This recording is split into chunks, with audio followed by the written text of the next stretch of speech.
Letters to Lelia, by Frances Rosenfeld. Chapter 14, Synchronicity.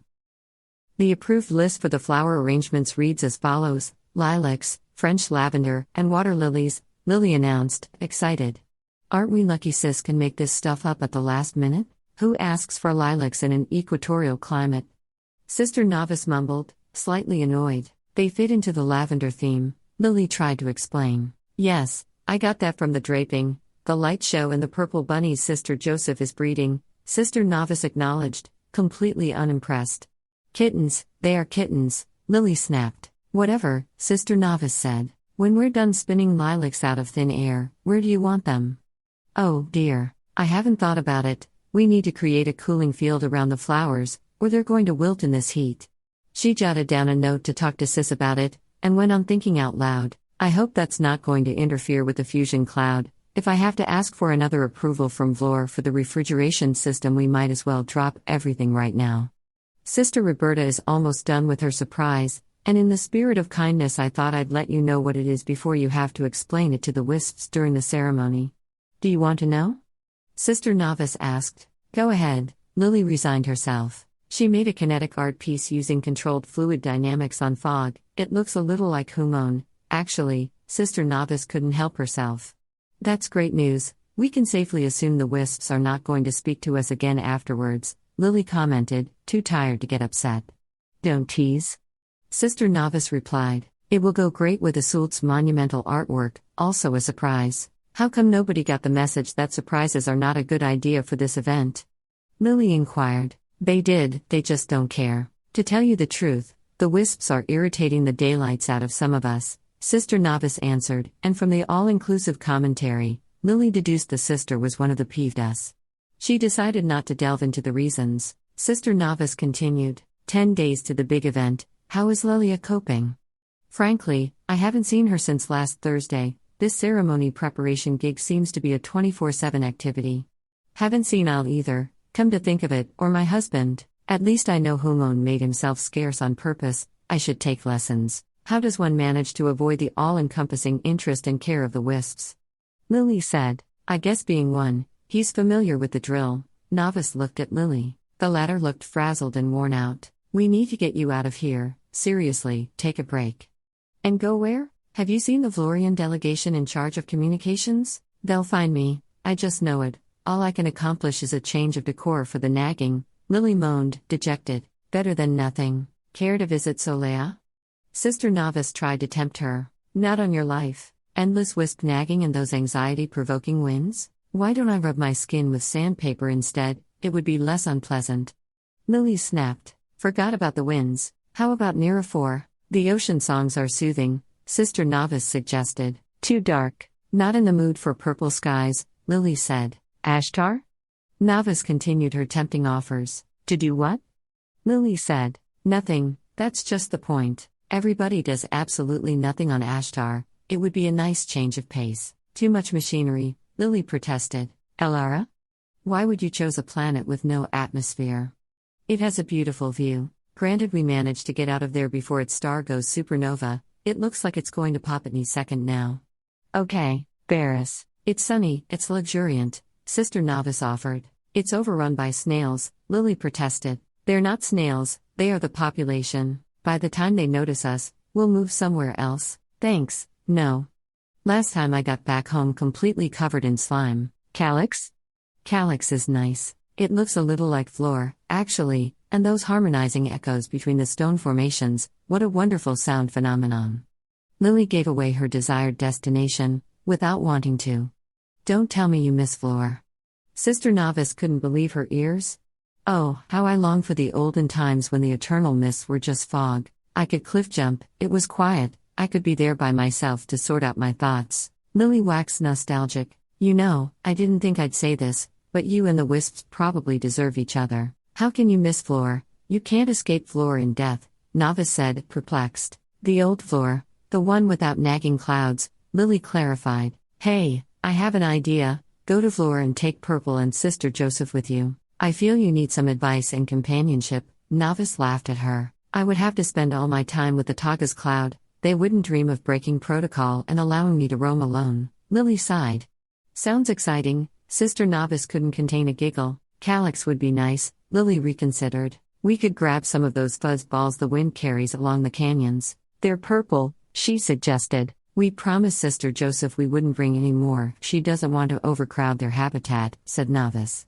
Great, let's go. Lily got up, kind or excited about the trip, but was met at the door by Roberta, Mary Frances and a group of wisps who wanted to quickly clarify a few last-minute changes.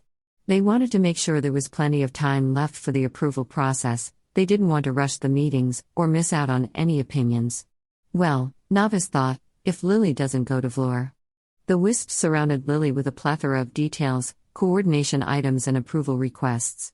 She looked so at ease among them, taking charge of the process immediately, confident and purposeful, that she made Sister Novis uncomfortable.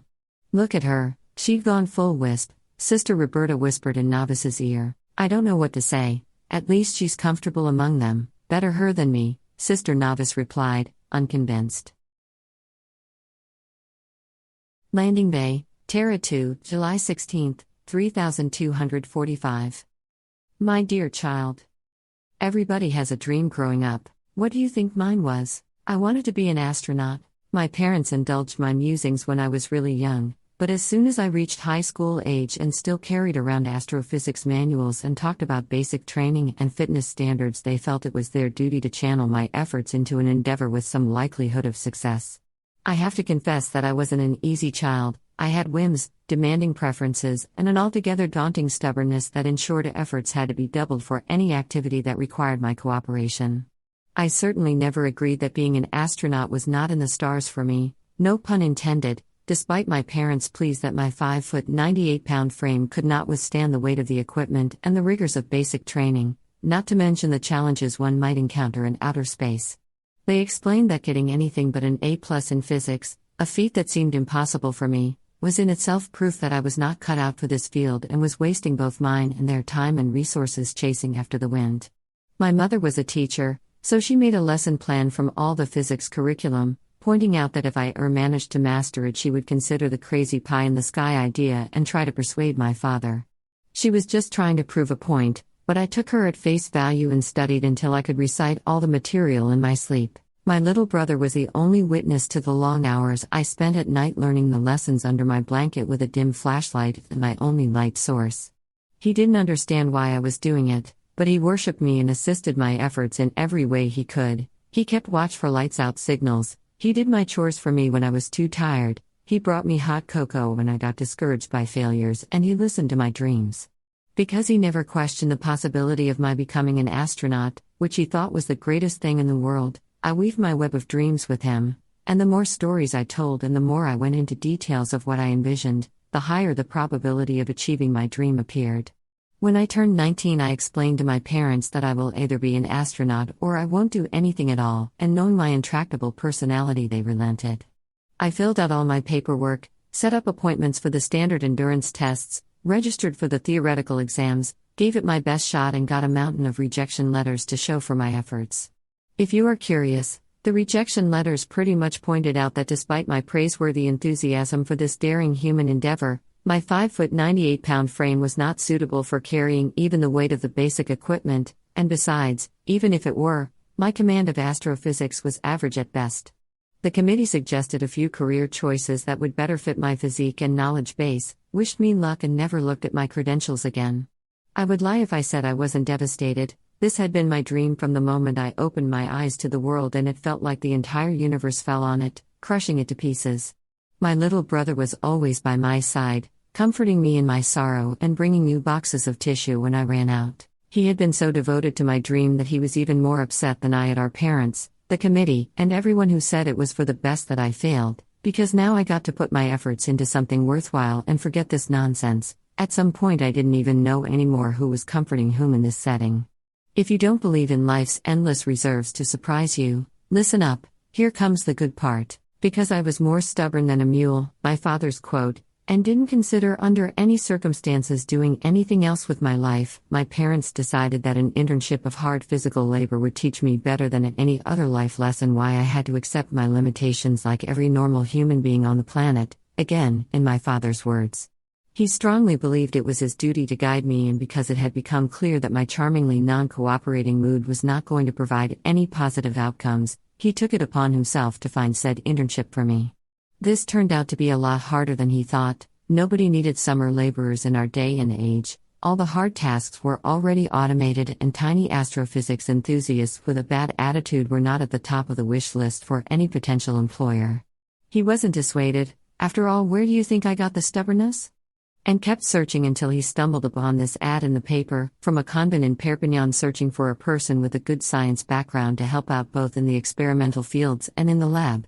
He immediately set up the trip and sent me there. I was furious. My brother took my side in protest, threatening to run away from home if I were to go and risking a timeout in the process, but our good fight was lost. My parents took me to Perpignan, dumped me at the door with a small piece of luggage and left.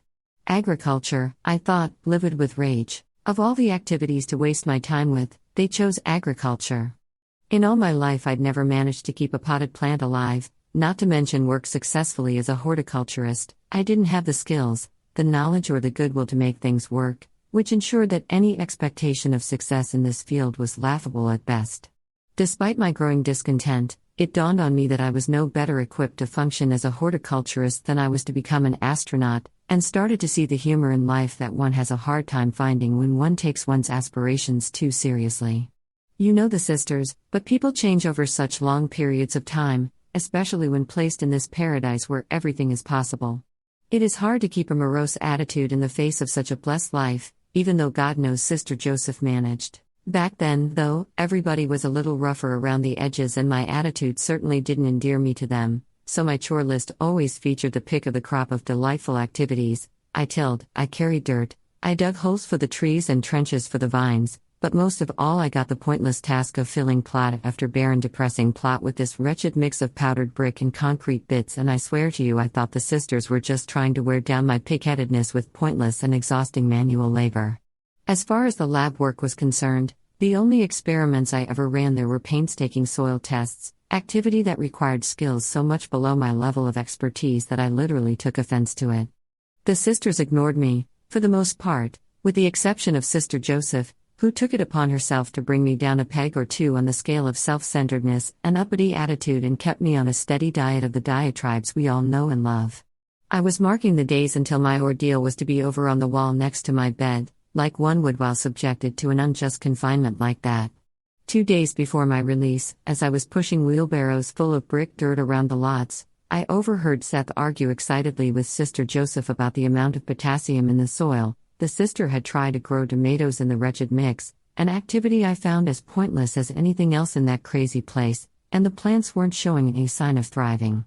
I thought to myself that I could have told her it wasn't going to happen before she even started and spared her the wasted effort. Somewhere in the discussion, though, the word terraforming popped up and my hearing grew sharper to catch the rest. I couldn't make up the entire story at first. I had to patch it together from listening into bits and pieces of conversations, but when it finally dawned on me what the work in this little farm was about, my heart immediately flung into excitement and panic.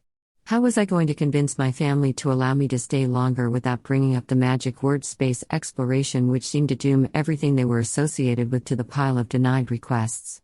Fortunately for me, I didn't have to do anything at all, because Seth pleaded with my parents to let me stay another year. Putting the best of her persuasive qualities forward, she argued there was so much work to do, and they were so short-staffed, and I was showing such glorious progress while at the same time making a worthy contribution to society that surely another year of building strength, agricultural knowledge and character could only benefit both sides. The words terraforming never made it into the conversation, an omission I'm still grateful for to this day. The second year I was a different person. I worked my fingers to the bone to set everything in place just right and wore down the lab glassware with obsessively repetitive soil tests, and I'm telling you this just in case you weren't convinced that knowing why you do something changes everything from your attitude to your stamina, and your expectations of positive outcomes.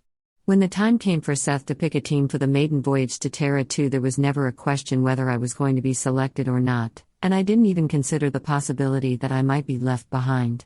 I was chosen the moment I stepped foot in that strange old building with my little luggage, my bad attitude and my extensive but completely useless knowledge of astrophysics. It turns out they do make equipment for a 5-foot 98-pound frame, especially one that packed a lot of muscle from carrying around wheelbarrows filled with dirt all day long.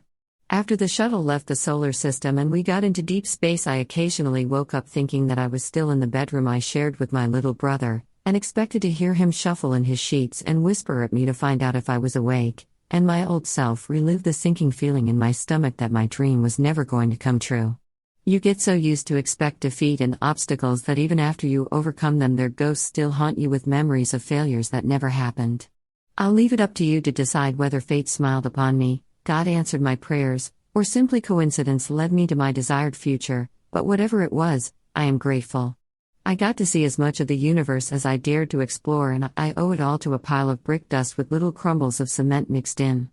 I live an impossible dream, my dear child, and I want you to live your dreams too, impossible or otherwise. What else is this life for, if not for making your hopes and dreams come true? Your loving, Sister Novis.